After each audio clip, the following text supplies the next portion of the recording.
is a test of the emergency broadcast system. This is only a test. DJs and MC. This DJ, he gets down. Listen to this jockey's introduction to Two DJs and a mic with your host, DJ Mike. Is that a timetable? And DJ JP. Well, get on it. It's your time. Give me the mic.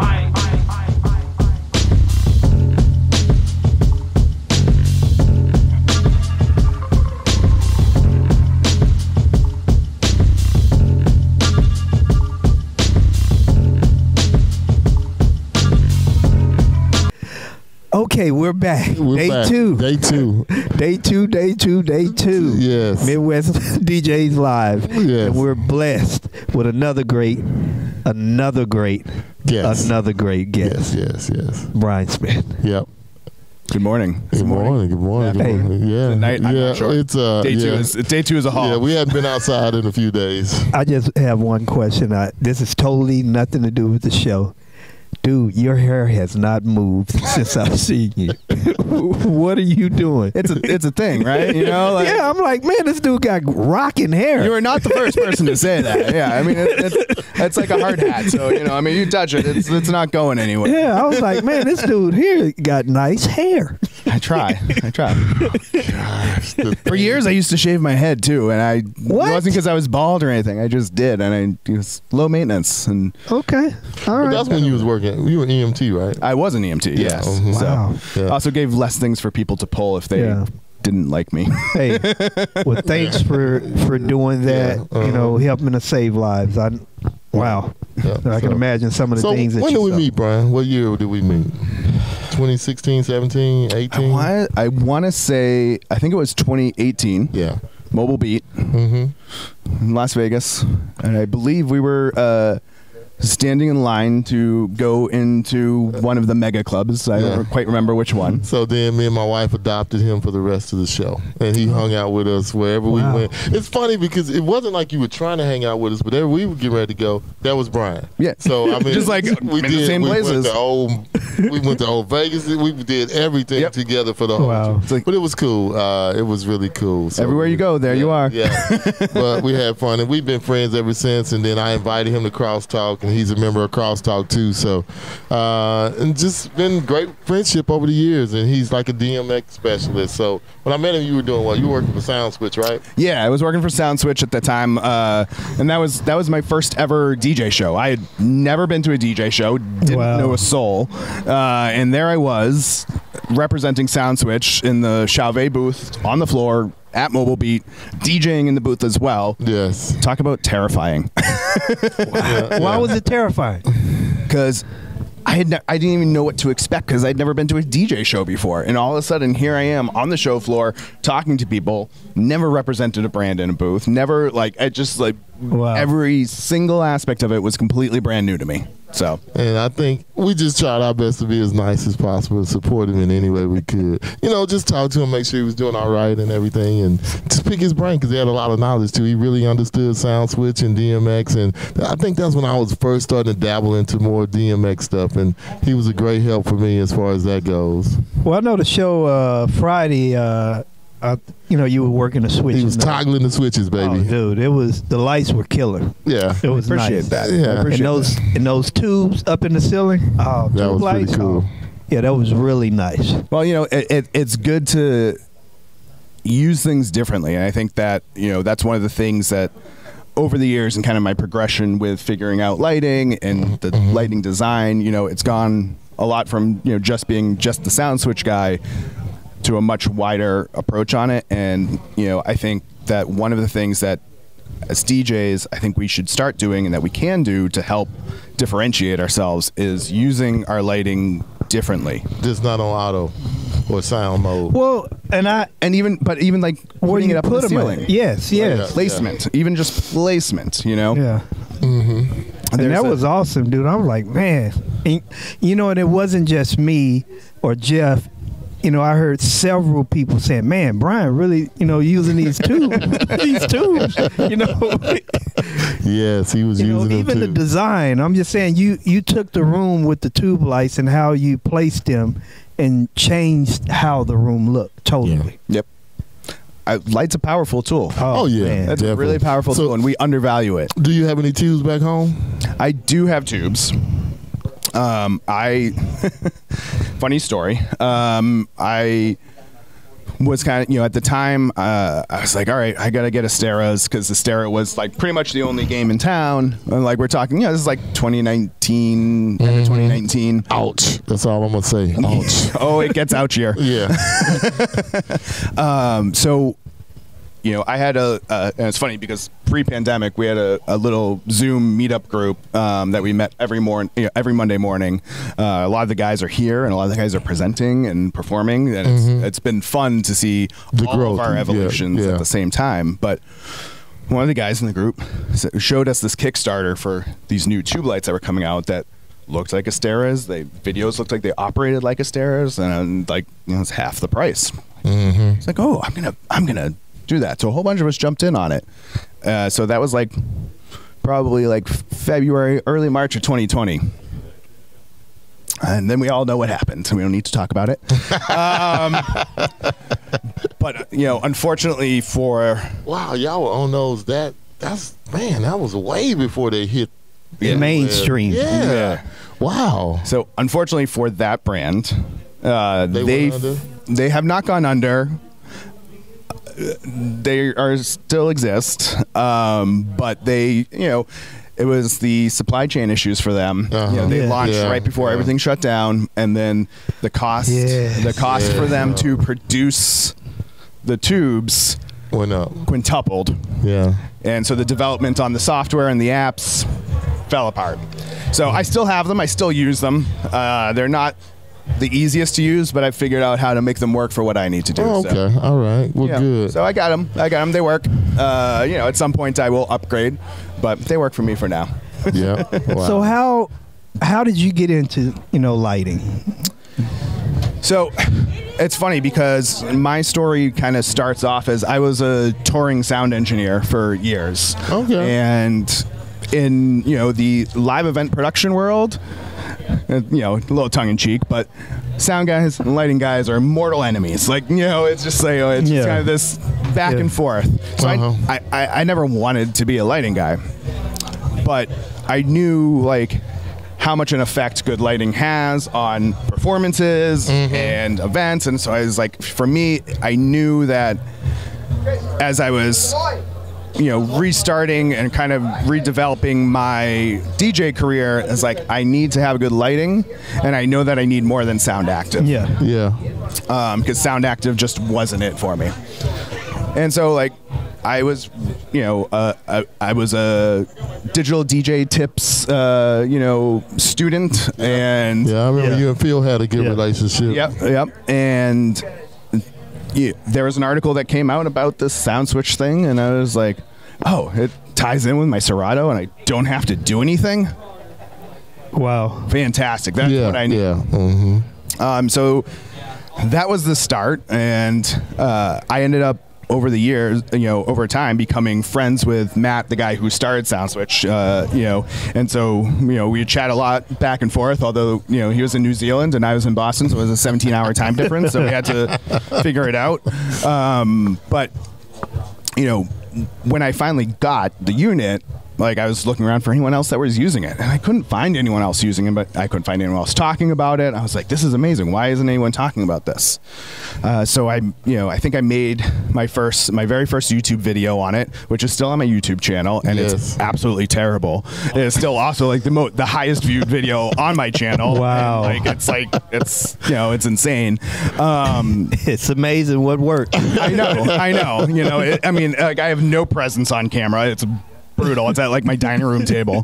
But I was like, all right, well, I started a sound switch group on Facebook. And it's just all right, well, I can't find anyone else. Maybe we'll attract some people and see what happens. So at that point, I didn't know Matt, and I found him on Facebook, and I sent him a message and said, hey, I'd love to have you, jump in and, give us some insight, And he's like, oh yeah, that's great. And so he joined, and then he ended up he ended up saying, this is great. Do you mind if we make this the official group? And I was like, sure.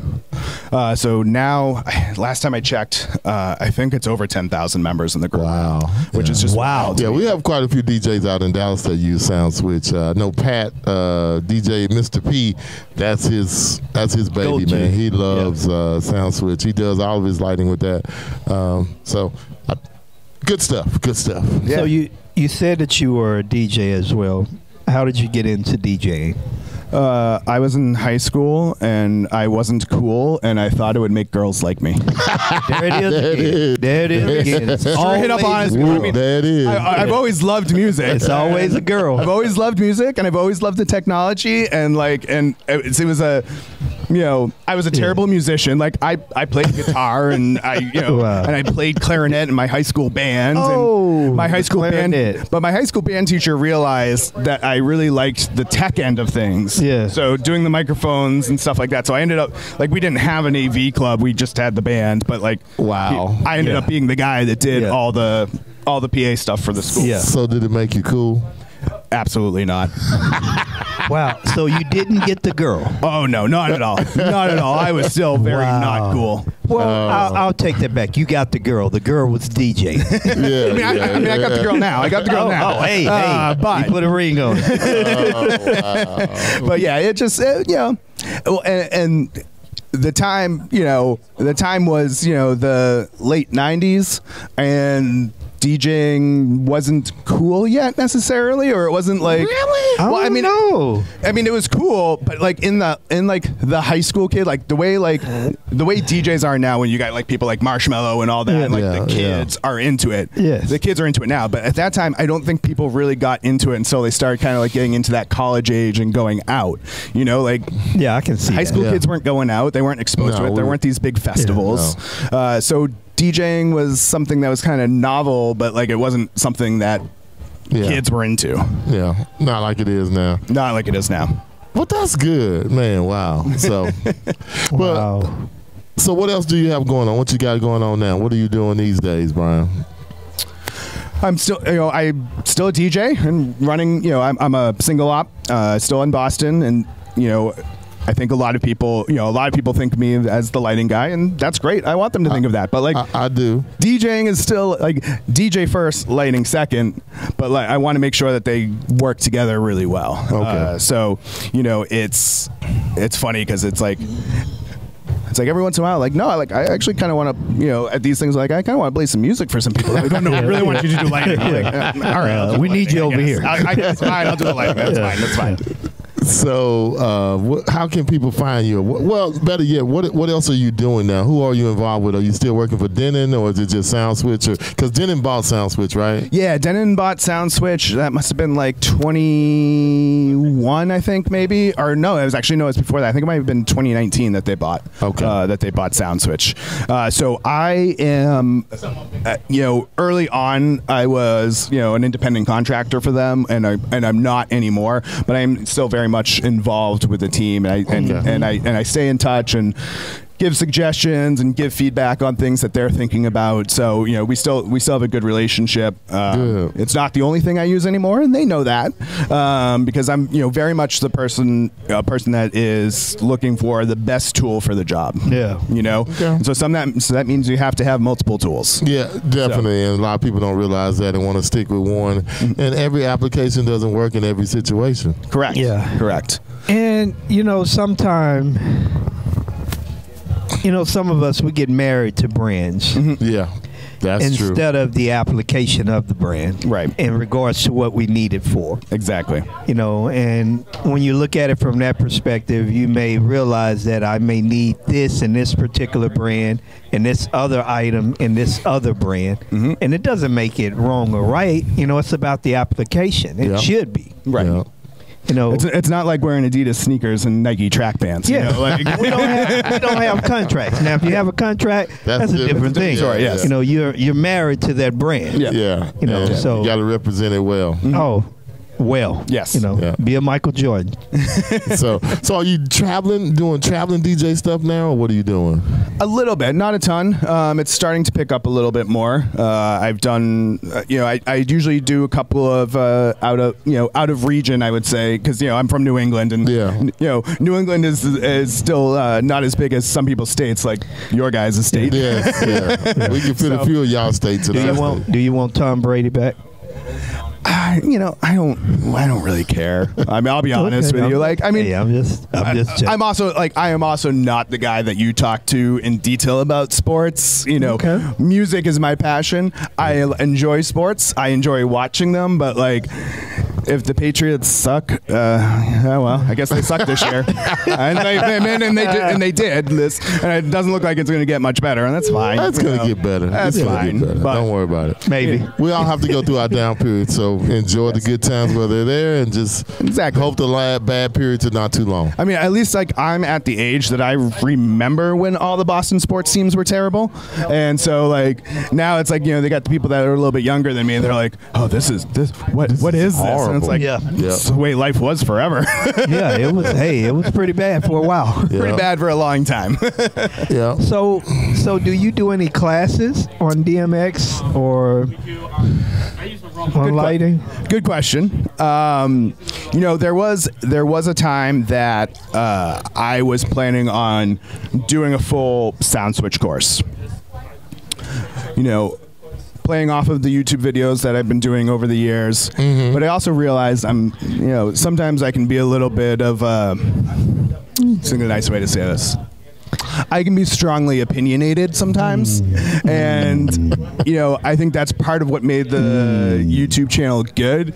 And I had started to outline things and work on it, and I was just like, and I told people I was going to do it, and I was just like, I'm not sure that this is necessarily the right move for me right now. So my friend David Osborne, who runs the Blueprint, and he was part of that group that I talked about that we used to meet every Monday morning. As he was starting that up, he's like, I know you were talking about doing a sound switch course, but I'd really, but I'm kind of interested in doing one as well. And David is is an educator by trade, and I said, David, go for it. And so that's a hell of an answer. So he went for it, and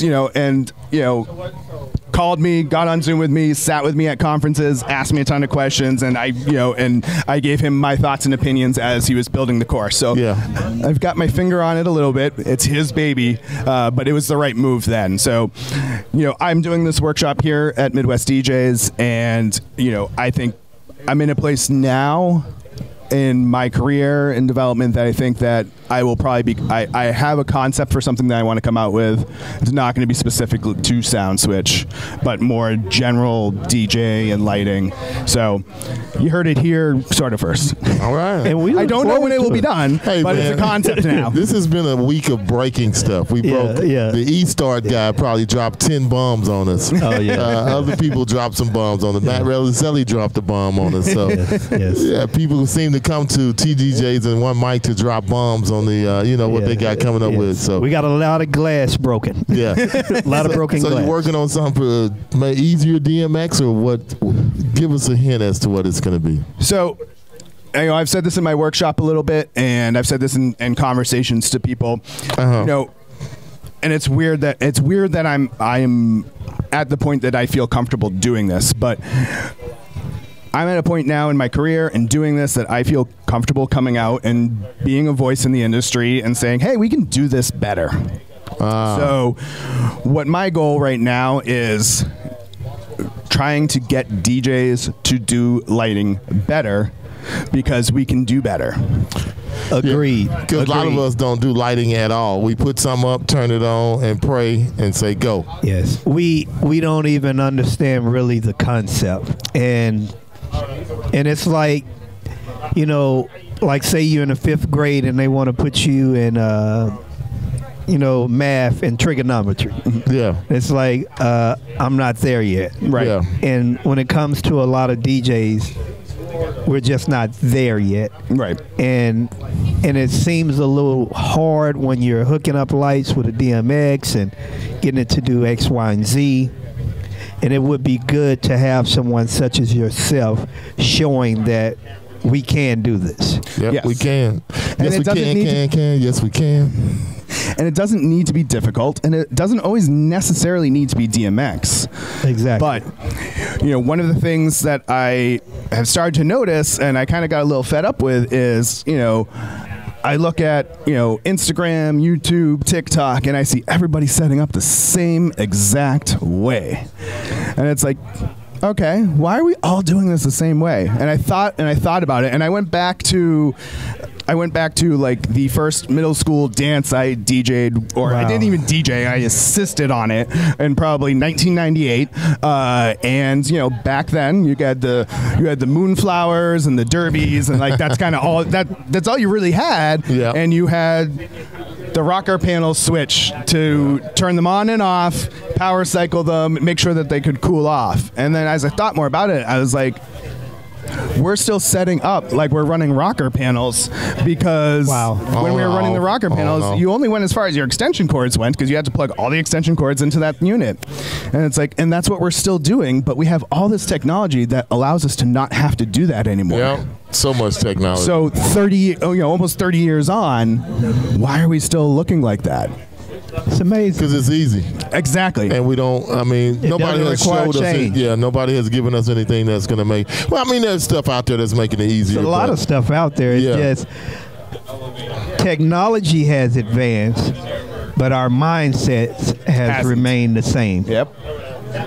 Quick, easy, give me some lights so I can have a dance floor lit up and I'm going to go on. Yeah, Instead of trying to design stuff that'll go to the song and, covering the room with uplighting and different things, we just want it to be simple. And we all know that our clients are a lot more discerning these days, especially when it comes to music. Well, guess what? They're discerning when it comes to that as well. Yes. So it's, we have to start thinking more about that, and they're noticing, right? Yeah. Yes. The clients are noticing. The venues that we want to be in are noticing. The planners that we want to work with are noticing. But we're slow on the uptake. Yes. Yeah. Very. Yeah. And so I want people to get a little bit quicker on the uptake, and I want them to realize and see how it's done in like the professional lighting companies, the way they do it. So like most of us have the tools in our arsenal. We just have to use them a little bit differently. And it's kind of like, I used this reference with someone earlier, industry legend Randy Bartlett, 1% solution. 1% change can make the difference, and just 1% change in how you're placing your lights. Just placing your lights, never mind programming them, controlling them, can make a huge difference. And I want to show people how to do that and how to think outside of the box of the wall of sound and lighting that we're also used to doing. I.e. tube lights in the ceiling. Yeah. Tube lights in the ceiling. Yeah.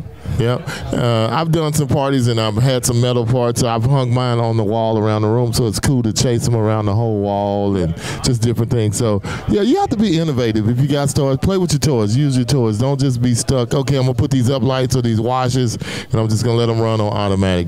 Be creative, guys.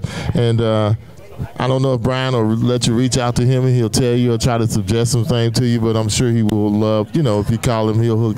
I know I've talked to him about stuff, and he's always, what you doing, Jeff? What are you talking about doing? So, but yeah, he's all, anytime I've reached out to him, he's never not responded back. He's always been there since we met at. It might take a little bit, but I'll get back. Yeah, you will. Even when I ran contests or like DJ contests, Brian was one of the first ones that submit his mix on the crosstalk thing. That's right. Wow. I forgot I did that. I forgot about that. All right. Yep. So Brian, tell them how they can find you, and we want you to promise to come on the show. You can go to whoever first, but come to the show and let us break your new product or whatever you try to release to the industry. For sure. So my personal website, where you can find a little bit more about some of the consulting and sound switch and lighting work that I do, is just djbriansmith.com. Yes. On this